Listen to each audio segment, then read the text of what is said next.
Okay, today we're going to look at doing radicals again, but we're going to introduce some variables this time. So what that means is we're going to get square roots that have things like an x in it or x squared or something like that.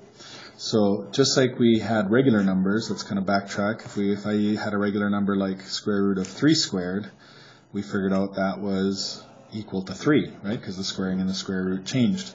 They canceled each other out. So the same thing will apply with variables. If I give you the square root of x squared, that's going to be just an x.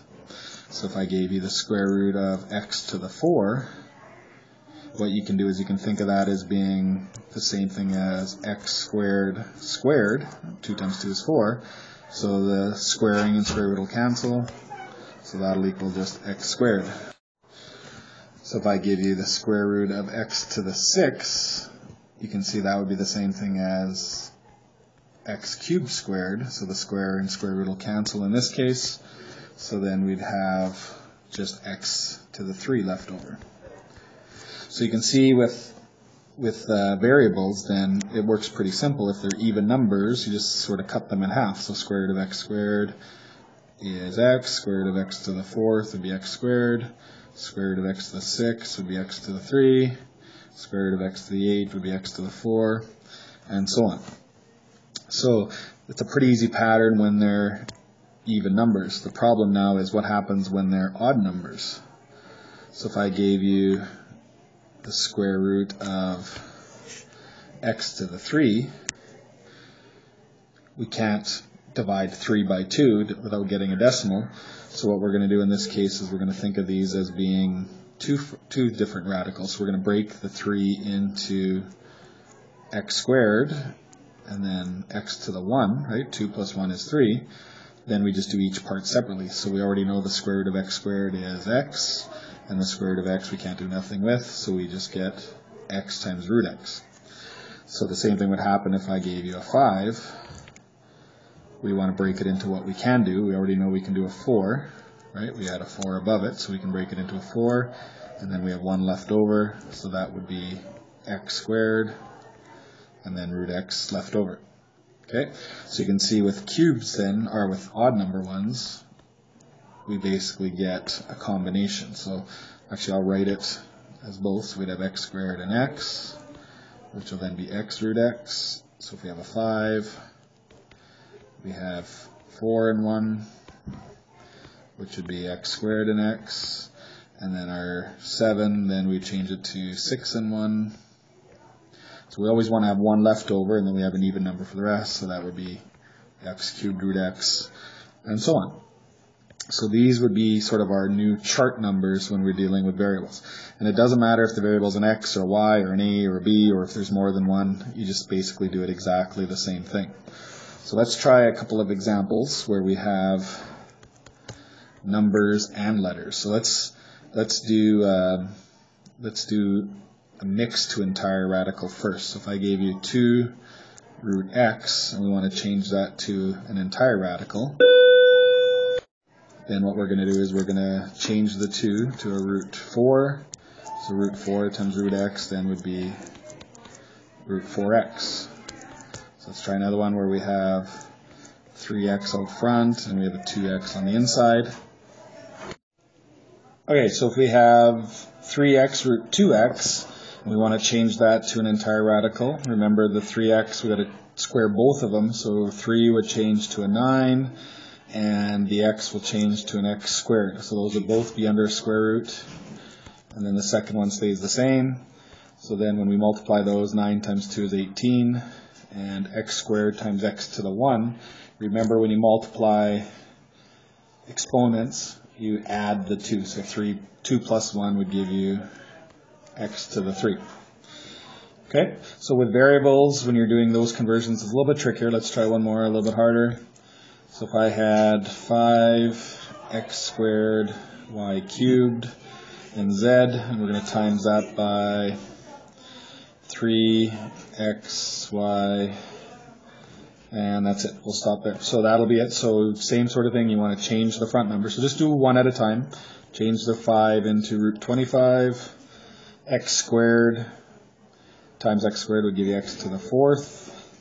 y cubed and y cubed would give you y to the 6, and then z times z would give you z squared. So we're basically just timesing the 5 by itself, so 5 squared, and then you're doubling the rest.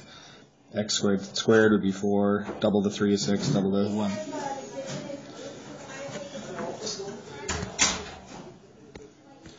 Okay, and then the second one stays exactly the same, 3xy. So now when we multiply them, we get 3 times 25 is 75. And our x's, we got 4 and 1 would give you 5. 6 and 1 gives you 7. And the 2 z's stay the same. Okay, so that's it for that. Let's do a few where we're going the other way. So we're going from entire to mix. So that's the harder version.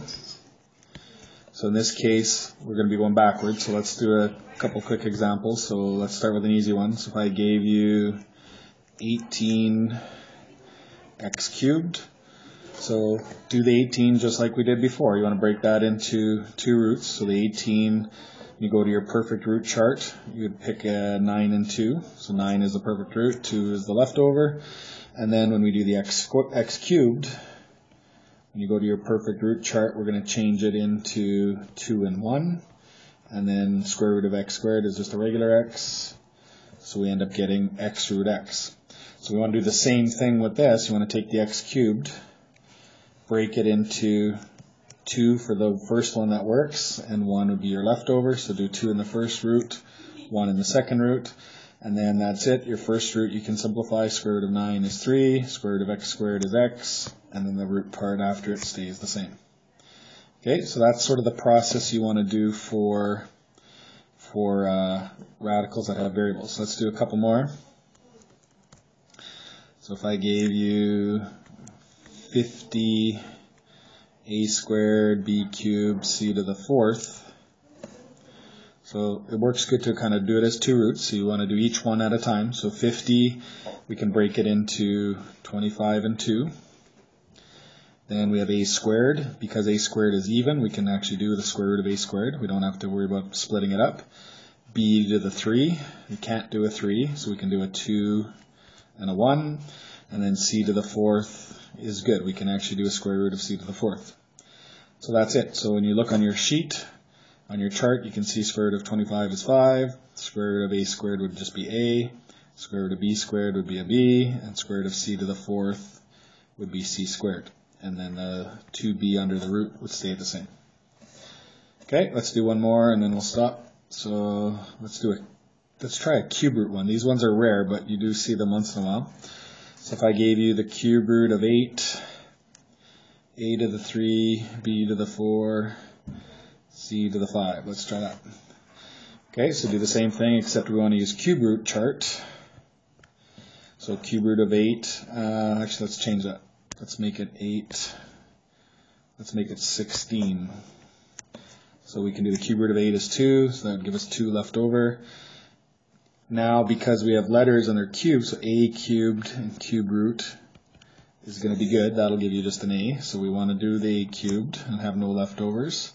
So for b to the 4th, we're going to take out 3 and have 1 left over. And then for c, we're also going to take out 3, but we're going to have 2 leftovers to get the 5. So now the first one we can simplify it. Cube root of 8 is 2. A cubed would just be 1, 1b, and 1c. And then our leftovers is exactly what we had above. So 2bc squared. So when you're doing the cube roots, it works the same, except you just got to do multiples of 3. So if you had 4, you would break it into 3 and 1. And if you had 5, you'd break it into 3 and 2. And if you had 6, that's a good one again. That'll just be a squared. Okay, so you get the idea. It works the same as square root, but you just get an extra one because we have 3 of them being multiplied instead of just 2. And that's it.